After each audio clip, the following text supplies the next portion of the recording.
at the table with Susan and Lucy. We are co-chairs of the American Italian Food Coalition. And today, joining us at the table is a woman that I think it's fair to say both Lucy and I absolutely adore. And we're just so grateful that she would come and spend some time with us and talk about her career, her challenges, and what being Italian American means to her. So with that, Lucy, I hand it over to you to start it. Thank you, Susan, very much. And yes, we're so excited to have you here, Senator Landrieu. The American Italian Food Coalition is more than 450 companies, trade associations, manufacturers in Italy that export affordable and healthy food to the United States. And in that vein, we are very much about sustainable agriculture, the good American, good Mediterranean diet, and good relations between the United States and Italy.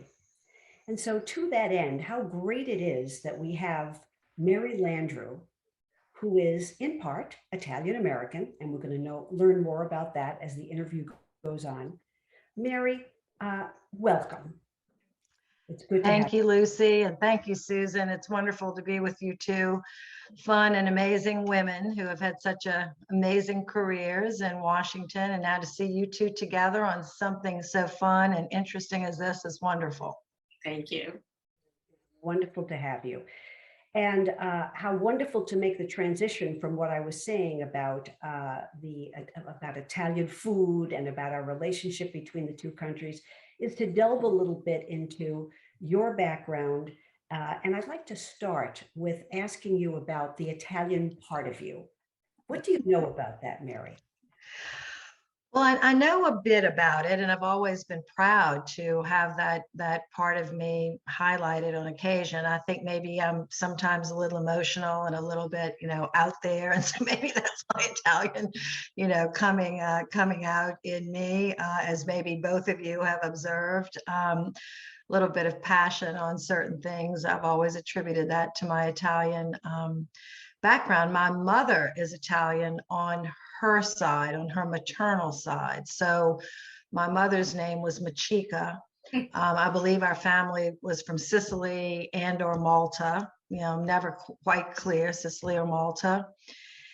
And my grandmother's family was a merchant family and fairly well established. New Orleans was a big port city. So we had lots of Italians come into our city, lots of Irish come into our city. Well, we had everybody, we had lots of Germans and people of different ethnic backgrounds over many, many decades and centuries, actually. And so I, have just learned as I was growing up that we were part of that immigration wave that came to New Orleans and established our base there.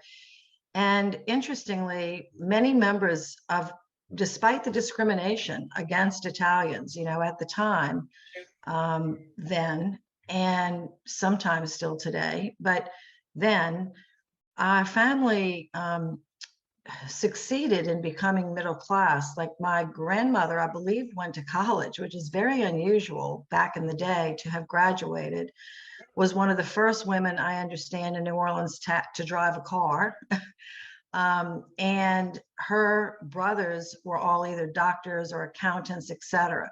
So I get the idea that perhaps the family and the name and, it was sometimes, the community sort of discriminated against. Maybe they tried harder to, be successful and accepted. So I've always felt grateful for that and became very good friends with probably the leading Italian civic leader in our community when we were growing up, Joe Maselli, who built the Italian Museum or founded it in New Orleans. And his son, Frank, and he was an old boyfriend of mine. I won't go into that on the show, but nonetheless, tell all. But he, so, I've just always felt connected to the family and community and neighborhood. And so, and I'll just end with this, our family is a mix of many different backgrounds, but I really do cherish my Italian connection. Well, speaking of connections, you and Susan are connected in that Senator Landrieu, you come from incredible pedigree. Your father, the great name, Moon Landrieu, you, United States Senator, your family, your brother, your family is just renowned in Louisiana and in New Orleans. And I look at my dear co-chair, Susan, and Susan has that pedigree. Growing up in Staten Island, her father, the great Guy Molinari, I was from Queens, right? They were from Staten Island. New York's a big city, right? So, but we all knew Guy Molinari, right? And here's Susan, who succeeds him as the congresswoman from Staten Island, from New York. I just love how both of you, strong women, come from this incredible political pedigree, and it's wonderful. Yeah. I know, Susan, there are not many, father-daughter pairs. Yeah. There are quite a few father-son pairs, I'm thinking, but there are not that many father-daughter pairs. And my dad and I were legislators. So I didn't take his seat, though. There were years, of course, between us. But I did hold the same seat that he held, but not from him, Right.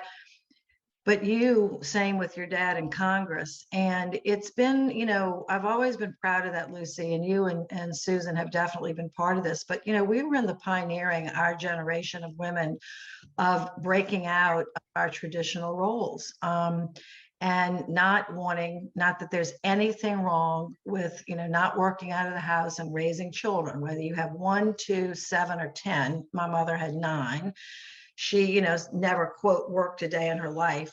She worked all the time, never stopped working. And to this day, she's literally like 90 years old and still hasn't stopped working because, that's just the way women are, as we know. But, we were part of that generation that just said, this small box of life, whatever, I just want more. I want to not just have children and nurture them to do things. I want to do these things myself, and stepped out. So I guess, Susan, you can credit your dad for inspiring you that way. My father most certainly inspired me that way. Didn't push me, but he did encourage me when I needed it. I was pretty self-motivated. I mean, I was sort of going. I didn't need a lot of pushing, but I did need encouragement and support at times where, you didn't feel like, maybe you were crazy to be one of only a handful. I don't know your experience. Well, it was very interesting because my dad, who passed away a few years ago, would always say, "Oh, I have nothing to do with her choice. I never encouraged her to go into politics." And that was such a lie. My father, both by watching him, but also, the conversations at the dinner table and whatnot. And I'm an only child. And so we were very, very, very close. And he always says he never encouraged. But if you're watching up there, we caught you, guy. Well, Mary, you really have had an incredible career. You've been an entrepreneur. You were in government in New Orleans. You won a seat in the United States Senate, a woman, Louisiana. You were a great senator. And of all things, you served during one of the most difficult periods in the history of your state. And Mary, I wanted to talk to you a little about that. You really took over when Katrina, the hurricane, hit Louisiana. And you utilized your very key position in the Senate, Appropriations Committee, Small Business Committee. You really used your position to save Louisiana. I can't begin to say enough about the passionate advocacy you had for your state. Well, thanks, Susan. And, it sort of comes naturally to me, like, people say, what are your strengths? I've just been an advocate since I was born, I guess, because when you're the oldest of 9 children, you just sort of naturally fall into that role. You're constantly just in your DNA. I mean, you're protecting your little brothers and sisters. You're watching them, across the street. You're helping your mother. I mean, my dad says if I wanted to not be that way, I couldn't have helped myself. It's just what happens when you're the eldest girl, primarily in a large family. And I've talked to lots of women who are the oldest of 10, oldest of 11, oldest of 9, and we all have the same kind of DNA. That's one thing. And then secondly, you know how my personality is. I can be very stubborn sometimes and passionate, yes, but fierce in my determination when I want to get something accomplished. And I just felt so badly for the city when those levees broke in 52 places. And it wasn't like we were sitting around sunbathing, you know, and this happened. I mean, we had been saying to the federal government for years, these levees are not secure. We had a storm when I was 10 years old in 1965, Betsy, which, you know, you could go back and look. And so we had been warning ourselves and the federal government. But you know how sometimes the federal government, oh, here's 10 million, and then they don't look back and it's not finished. Well, that's basically what happened. And I was just bound and determined not to to get people to blame us, you know, for the water. And the water, you know, New Orleans sits 8 feet below sea level. Well, so does Rotterdam, you know, and so does like 2/3 of the Netherlands. And they're one of the most prosperous per capita people in the world. It's not about where, you know, you're low, and you have low-lying areas in New York. I don't know all the details of it, but you all got hit by Sandy. And so people would say, well, why do you all live there? Well, we live there because it's the mouth of the greatest Mississippi River in the whole country, the greatest river system and one of the great deltas of the world, blah, blah, blah. So thank you for that. I sometimes look back on it and think maybe I got a little carried away, but I'll say when I drive through the city and I look at the neighborhoods that are rebuilt, the public housing that's rebuilt, we rebuilt every single school in the city. We lost 100 out of 147. Our hospital system is completely rebuilt. Our levees are much stronger. In fact, we just had a big storm and they held. So I was like praying to God, please, you know. So I feel really proud of that, but I'm telling you, it took a lot of mental and emotional effort to stay on it. The news media helped because they stayed on the story, as you might remember. Today, I don't know how people leave because the media is one day on one thing and the next day it's something else. So it was a team effort. We had a great governor, Governor Blanco. We had some great other leadership, and the news media really helped to keep a focus. But when I look back on it, I really don't know of another member of the Congress or Senate that's fought as hard for their district after it was destroyed. And I fought hard for Mississippi and Texas too. I mean, they were hurt badly, their coast, but the coast are all pretty much back, not 100%, but it's been 20 years now, and we made it better and stronger and more resilient. Yes, you did. And Mary, you know, going back to the relationship, again, you as an Italian American, as well as a melting pot of many cultures, you've brought with you such great values. You talked about them earlier. We want to kind of explore with you this relationship between Italy and the United States and what our American-Italian coalition does. I mean, we feel so strongly about the importance of good trade relations between our two countries. And of course, our culture, sharing our culture. Italy is such a great ally to the United States. So I'm going to turn it over to my colleague, Susan Molinari, to discuss with you a few of those items. Well, thank you so much. And I do remember when Senator Landrieu was being an outspoken advocate after Hurricane Katrina. And it was so interesting when you were talking about your grandmother, Senator. I was like, oh yeah, there's a lot of her in Senator Landrieu, because I couldn't imagine anybody telling you you couldn't drive a car or go to school because you were a female. I wouldn't want to be that person. So thank you again for being here with us. And you know, you mentioned, well, certainly you were chair of the Small Business Committee. You mentioned the Port of New Orleans and how that has been such a vital link to that area of the country, but to the entire country. So, you know, I just wanted to ask you if you could just comment on why you think trade is so important to not just the transatlantic relationship between Italy and the United States, but kind of worldwide. You know, from what you were able to see, small business, sometimes we have a tendency to think, you know, tariffs and trade wars only impact the mega companies, but really they impact a lot of the small businesses that are the heart and soul of New York or DC or certainly New Orleans. So, and you know, Susan, you come from an amazing city, both you and Lucy, and you know, when you walk through the boroughs and neighborhoods of New York, you do see some big businesses, but it's just one after another small business, whether it's a deli or this or that, or, not just restaurants and delis, but all sorts of small businesses and caterers and food. And same in New Orleans, when you go through the French Quarter, it's just one small business. And, the shopkeepers used to have their shops downstairs and then live upstairs. It's very much of the European way. Our city is more French and Spanish, but with a tremendous amount of Italian, influence. And I had the great pleasure of going to Italy once in my life. I cannot wait to get back. And I visited Rome and Florence, and Venice. And I was just so taken by just overwhelming the history. And for New Orleans, which is Catholic, heavily Catholic, it's particularly, you just feel at home, with the Catholicism of Italy. I loved going into some of the churches in these small villages outside of Florence. Couldn't really understand a word because they were either in Latin or Italian. But, I knew the Mass by heart anyway. So, you just kind of know where you are in the service.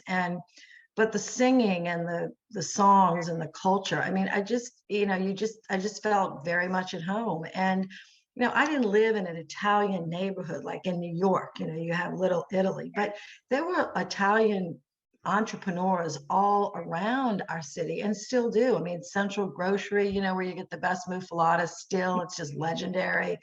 We had wholesale, liquor stores. I mean, all sorts of delis and restaurants, and Venetia's is still going, and, Mandina's, and we just grew up like, let's go eat Italian. I mean, let's have spaghetti. I mean, I could eat pasta every single day, which is part of my problem. I need to stop eating so much of it. But, and I know Italy is more than just pasta, but it's so important for our country in America to cherish the roots of where our people come from. It makes us a better country, not a weaker country, when we, cherish and respect the backgrounds of all the different people that come to our country, and we blend, so well, and maybe take the benefits of what we can learn from different cultures. And I tell you, from Italy, this is one thing Americans could learn from Italy. People really enjoy sitting down at the table, and really eating together and enjoying their company. I'm not sure they allow cell phones at tables in Italy. I mean, I don't know, I may be making that up, but Americans are so fast food, and oh yeah, we're gonna, and I just like that about Italy. It's like that in Europe, where the family, and particularly in Italy, it's like family time. And I hope we never lose that. And I'm very proud of that, and think that comes a lot from the Italian culture. Yeah, I think that's right. Food is such a part of, how we surrounded ourselves. My grandmother would come to our house, sometimes stay over, and you'd wake up on Sunday morning and smell the Sunday sauce and the garlic on the stove. And it was just an amazing, it was more than just about food, right? It was about family. It was about comfort. It was about support. Do you cook Italian? I do a little. I'm not the best cook in the world, but I do. It's mostly, spaghetti and meatballs. I've done lasagna, of course. I do some roasted vegetables and, Mediterranean style. It can be very, healthy if you don't overdo on the oils. But no, I think you're right. Getting back to these trade wars, sometimes they sound like, yeah, it's just America, but we miss so much if we don't, trade back and forth the delicacies between our countries. And we get so much of that from Italy. I'm sure we, export a great deal to Italy as well. But we want to leave those chains, of communication, or channels of communication and goodwill open, for sure. And I know our restaurants in New Orleans benefit from it immensely. Yeah, that's in it when you talk about what you saw when you went over to Italy, right? It's those small businesses, it's those mom and pop shops, it's the pastry shops that have been, brought down generation to generation that really are able to enjoy a free trade between the two countries and countries surrounding us. So the ability to rely on that is really important. I want to ask you another question, because you're somebody that I just admire so much in your perseverance, but also, and maybe this is where some Italian comes out. You served when you had, did you have your daughter when you served? Yes. When I was elected, Connor was 4, as Lucy Okay. can remember, because she would watch me chasing him down the halls of the Senate. And Mary Shannon, both of our children are adopted. And so we adopted Mary Shannon the first year I was in the Senate. I would not recommend this to anyone else, like you're doing your first year as a senator and then adopting an infant. But as adoptions go, that's kind of how it works. When you get the call, you put your application in, you wait, you pray. And then when there's a baby, you go pick the baby up. And so I look back on it, and Blanche Lincoln and I, Lucy used to sit, Senator Lincoln from Arkansas. She had twins when Susan Around the same time. Around the same time. Yeah, around the same time. We all had kids around the same time. She stepped out for a couple of years during a pregnancy and then ran back again with children. One day at about midnight on the floor of the Senate, we're sitting there and, passing a bill, and everybody's just talking and talking. And the guys look like they're dying. And Blanche and I are so happy because our kids are sleeping, our husband's sleeping. And we're like, okay, we can do this, we can do this at midnight. We might not be able to do this at 5 o'clock in the afternoon, but we can, and we've laughed about that and told Harry Reid we'd like to have midnight sessions because moms with kids can handle that schedule. But anyway, no, I did. And it was, but I look back on it, and the kids have just wonderful memories of literally growing up in and around the Senate, the House, the Capitol. They sort of feel like it's their, it is their backyard. I mean, we live on Capitol Hill. So it literally is our backyard. That was a great experience for them. Well, and also because you took the time to take them just about everywhere. I remember a few times doing TV with you, and we'd be in the green room, and both of them would be there. And again, it was a world. Yeah, and you're begging them, please sit quietly while Mom goes to do this interview, and you're like, oh, please. And I would tell people in the green room, just watch them for 5 minutes. I'll be right back. No, you did a great job. It was comical, but Susan, you did the same thing. But I'm so proud of so many women now, aren't we, Lucy? I mean, when I was elected to the legislature, there were three women in the chamber, 3 in 1979 out of 105, 0 in the Senate. There were about 2 women lobbyists and maybe 2 women on the press desk. It was overwhelmingly male. I can remember walking in at 23, looking around the legislature in Louisiana and saying, what world is this? Because I came from an all-girls high school. I was student body president. Of course, I thought I was large and in charge when I was 17. And, I was, doing all these things. And we had, girls in my class that were doing so many things, and then walked into like hit the wall, of the real world. And it was a battle. It was a battle to find a place, get respect, earn respect, sort your friends, supporters from detractors, and find your way in a world that really wasn't created thinking you would show up. That's the way I always thought about it. The desks are too big, the chairs are too big, there aren't any ladies' rooms around. That gives you some indication that they weren't expecting you to show up. It's not these are cues that women get, and people discount that, but it's meaningful, but we just sort of kept pushing forward. And thank goodness for people like Barbara Mikulski and and Nancy Kassebaum. It was women on both sides, pushing those barriers. So we're very Geraldine Ferraro. I mean, from New York, she's just legendary. Ann Richards from Texas. I mean, thank goodness we had women who just pushed the envelope. Absolutely. I do remember I had caused a scuffle because I had worn pants to the floor of the House of Representatives. And the conversation came up that, what does the dress code say about this? Well, there was no dress code for women, to your point, because when they wrote the dress code, there Right. How could they possibly write a dress code for women? Because they didn't think we would be what, members of Congress? Like, what were they thinking? Like, this is what I'm like, this world that you all have created might be fine, but we would like to, like be a part of everything and have, at least our input and influence. So yeah, and so we would get criticized. Yeah. And Robert Byrd came down hard, Senator Byrd, and said we couldn't wear a pantsuit. And I do believe in decorum. I really do. I do not believe you should show up to work, any work, in this, freedom, I can do whatever I want kind of movement. I'm not one of those people. I think if you're in a work environment, you need to dress appropriately. And I might sound old fashioned, but I think it's gone a little bit overboard. But you're right. When we try to just wear a black pantsuit, appropriate for the Senate. That pantsuit cost me more than like 10 of my dresses. This was not jeans and a t-shirt, but it had caused a stir. But it does reflect how far we've come, and we've come that far really gratefully, largely to women like you, who were able to push the envelope and use that. I'm the oldest child of a big family, and and I'm going to take care of people, whether it's the people of New Orleans or women trying to make their way, or my own kids. You always sort of stood out there as a defender. Next time I eat a big bowl of pasta, I'm going to be thinking of both of you all.